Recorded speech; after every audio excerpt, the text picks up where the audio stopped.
So you know how when you buy makeup, especially drugstore makeup, it comes with a lot of these like applicator things that nobody really likes and nobody really uses? We're gonna use them today. Ever since I started watching beauty YouTube especially, but even before then, I've only really seen people using for makeup applications sponges and brushes. Yet, still to this day, when you get a new eyeshadow palette, especially from the drugstore, you get one of these little foam guys.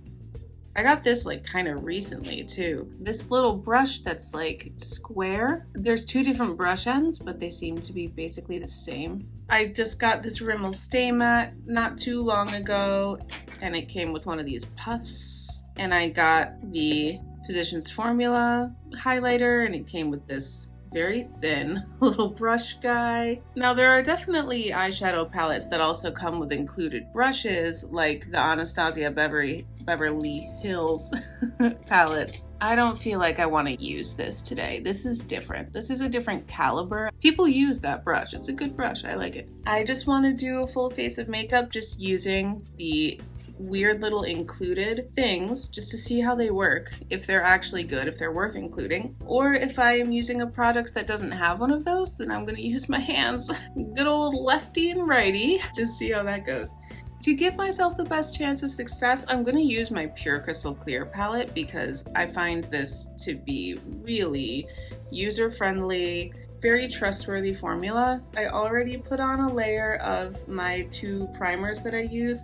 I changed it up a little bit. First, I put down the e.l.f. Poreless Putty Primer. Second, I put down the Smashbox Oil and Shine Control. Except on my eyes. On my eyes, I only have the Smashbox. I'm looking at my face products and I'm like so concerned about what's the right one to actually use with no sponge or brush. I've been recently using these Juvia's Place shade sticks. These I find are pretty good when you blend them out with your fingers. So I have the shade Luxor.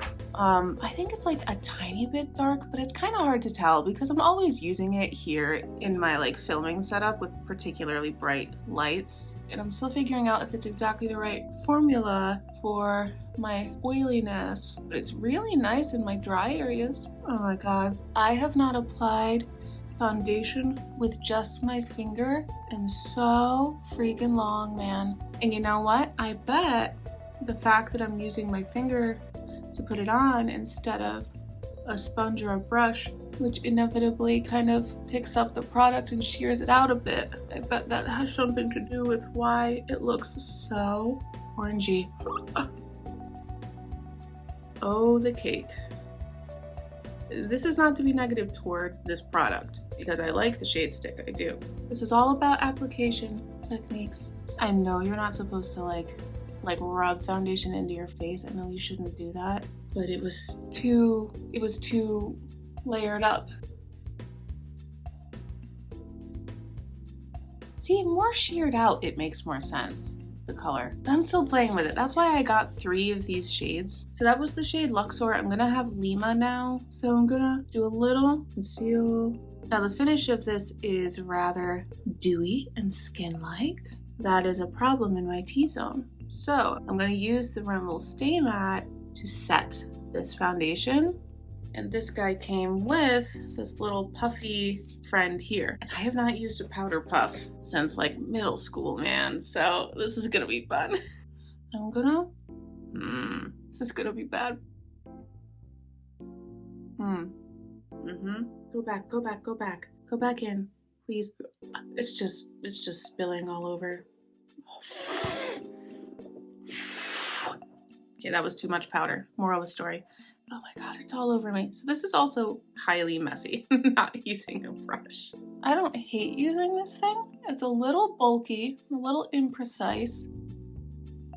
Seems like it's staying. I've definitely set my like T-zone.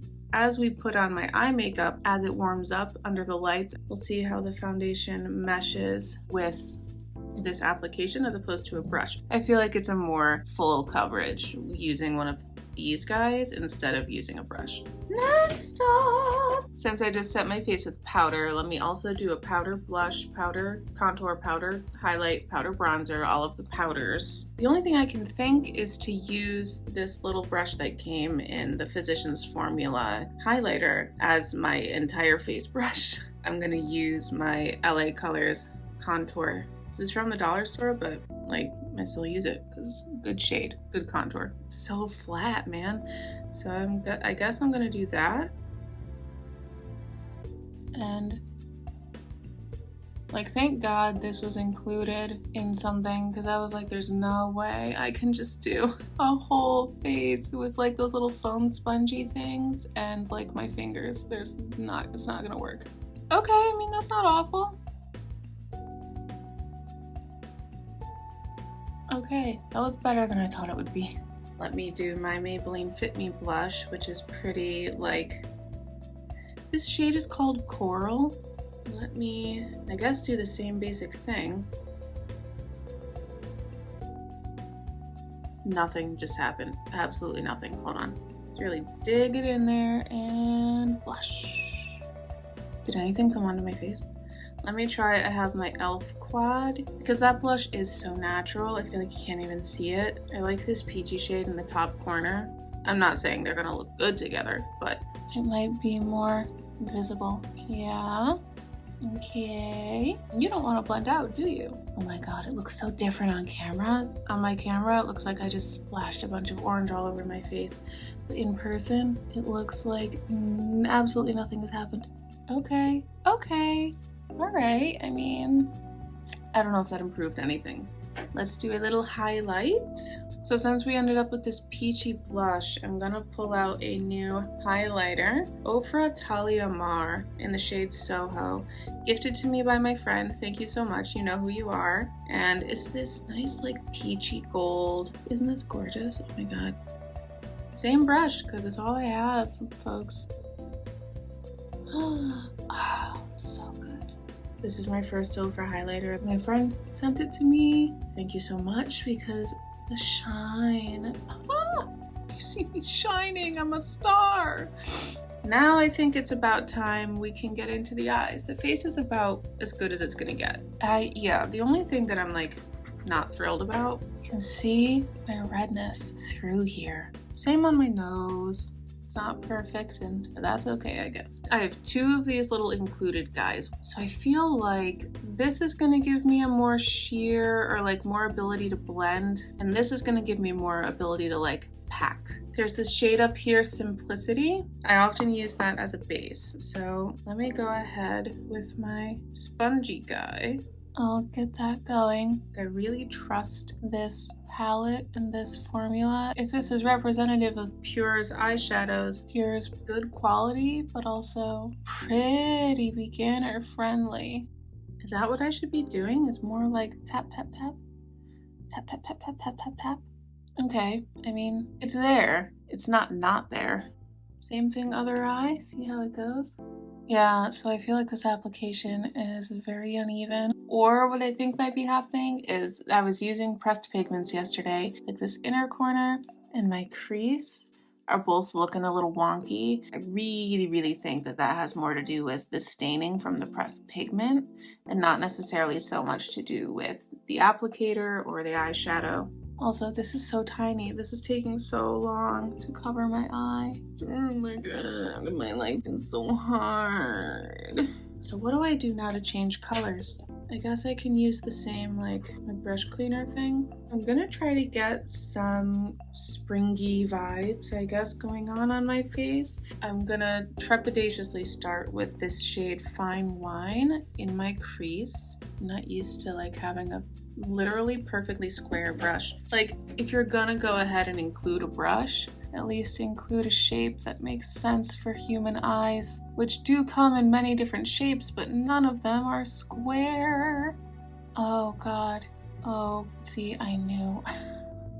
I knew the eye look was gonna be where the rubber meets the road. It's applying rather lightly.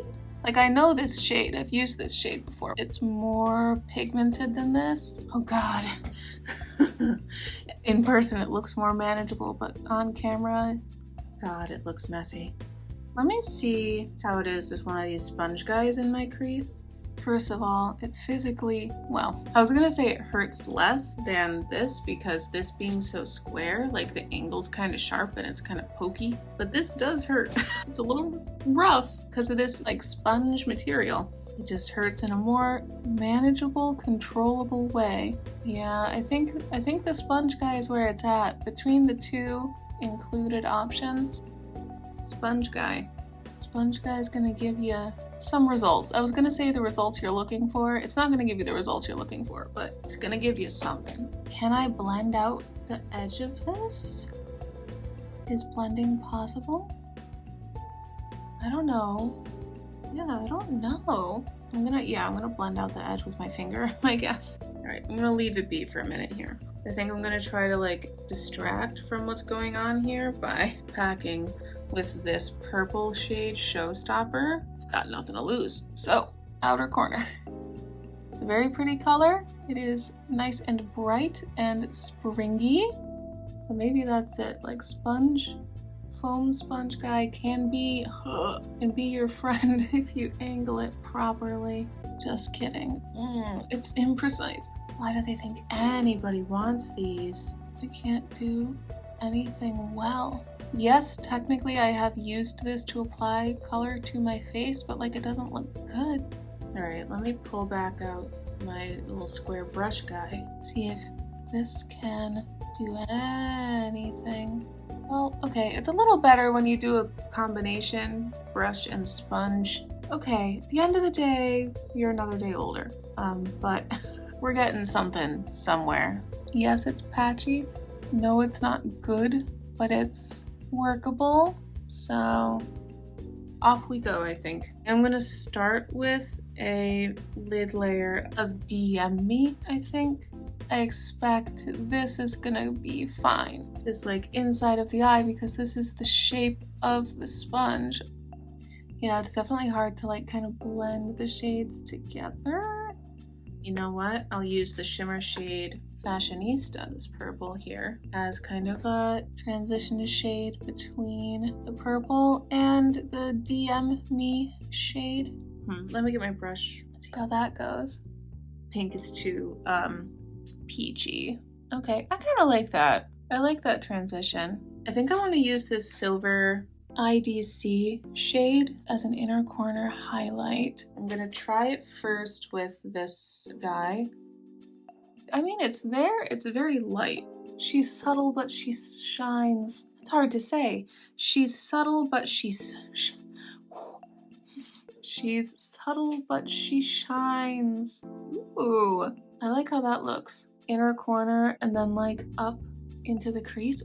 Ooh, pretty. Should do some kind of a highlight underneath the brow. I'm gonna go with a slightly more natural shade on the rocks. This like light champagne pink. That should just blend into my skin a little better and just provide a little glow. I mean, okay. The eyes could have turned out worse. That's where I'll leave that. The last thing I have is this, which came with my Unbelievable Brow, this is not really a test because you guys have seen me use this before. This is where I think they actually have a good little applicator that comes along with the product. They include this spoolie and brush double-edged thing, or double-ended thing. So I can spool my little hairs into place. We have this doe foot inside here.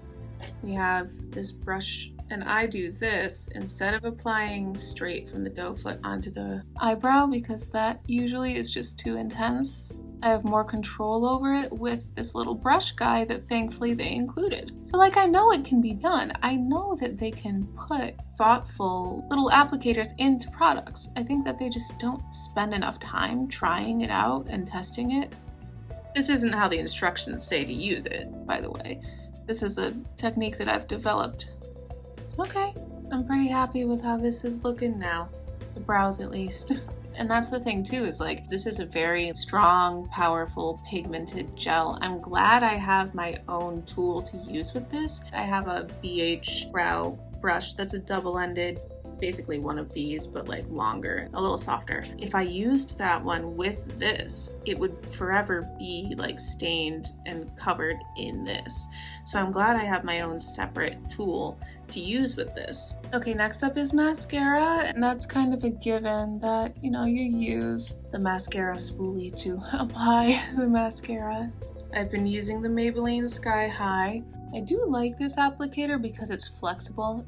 It's got like some good bend to it. Last is lips. I just want to highlight this one. This is from Kevyn Aucoin. It is the Molten Lip Color in the shade Dolly. I am in love with this. I've talked about it in multiple videos. I love this formula. I love this color, and specifically I love this applicator because of the curved shape. It hugs my lip pretty perfectly. I mean, it makes the application process easier, but also it like makes my lips end up looking like thicker and fuller and younger and all of that. So yeah, it just feels perfect as soon as I put it on my lip.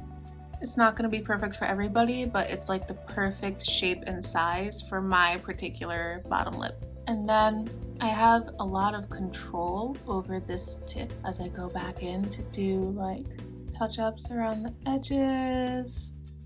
Yeah, I like the end result that I get with this every time. So I wanted to point it out, you know? Again, proof that you can have a good included applicator when you just put a little thought into it. I'm gonna rebuy this forever for the rest of my life. All right, neighbors. So I think this is my completed look, using this guy and this guy and this guy and this guy. I did pretty well considering the circumstances. I am not upset with the end result look. It could be worse, for sure. Let me know your thoughts on using these tools. Like, do you actually find them to be helpful? Do you like using them? Like, this worked better than I thought it was going to. I understand why this is in there with the loose powder. It's kind of hard to get into the crevices with this, but for like a large planes of my face, this would be great. And then these guys, neither one is quite right for eyeshadow. I've seen this for generations, for eons. People have been putting this type of tool inside of little eyeshadow palettes, especially at the drugstore. And I don't get why. It's bad. It's been bad. It still is bad.